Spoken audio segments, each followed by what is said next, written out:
ഒരിക്കൽ കഠിന തപസ്സനുഷ്ഠിച്ച് ബ്രഹ്മാവിൽ നിന്നും ലോകത്തുള്ള എല്ലാ വരങ്ങളും നേടിയെടുത്ത ദാരികൻ എന്ന അസുരൻ തനിക്ക് കിട്ടിയ വരങ്ങൾ ഉപയോഗിച്ച് ലോകത്തെ നശിപ്പിക്കാൻ ഒരുങ്ങുകയും ദേവന്മാരെയും മനുഷ്യരെയും ഒരുപോലെ ഉപദ്രവിക്കുകയും ചെയ്തു.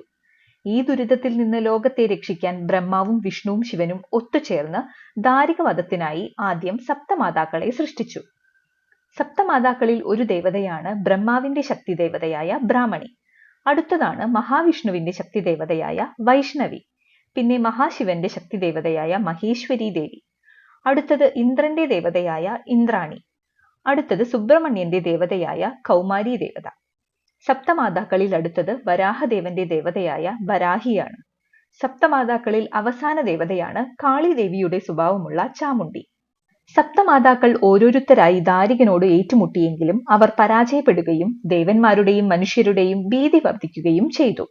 ഒടുവിൽ ദാരികവധത്തിനായി മഹാദേവന്റെ തൃക്കണ്ണിൽ നിന്നും അതീവ തേജസ്സും ശക്തിയുമുള്ള ഭഗവതി ഭദ്രകാളി എന്ന രൂപം പിറവിയെടുത്തു.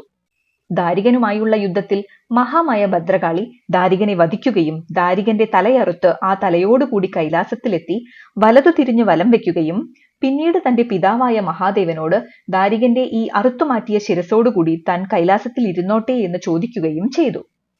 ത്രിമൂർത്തികളുടെ ശക്തിയും ബുദ്ധിയുമുള്ള നീ ഇവിടെ ഇരുന്നാൽ ശേഷിക്കുന്ന എല്ലാ ബഹുമതികളും നിനക്കാവും ലഭിക്കുക.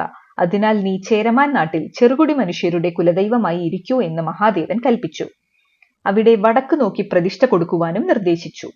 അങ്ങനെയാണ് ചേരമാൻ നാടായ കൊടുങ്ങല്ലൂരിൽ ഭഗവതി ഭദ്രകാളിയായ അമ്മ മഹാമായ എത്തിച്ചേർന്നത്.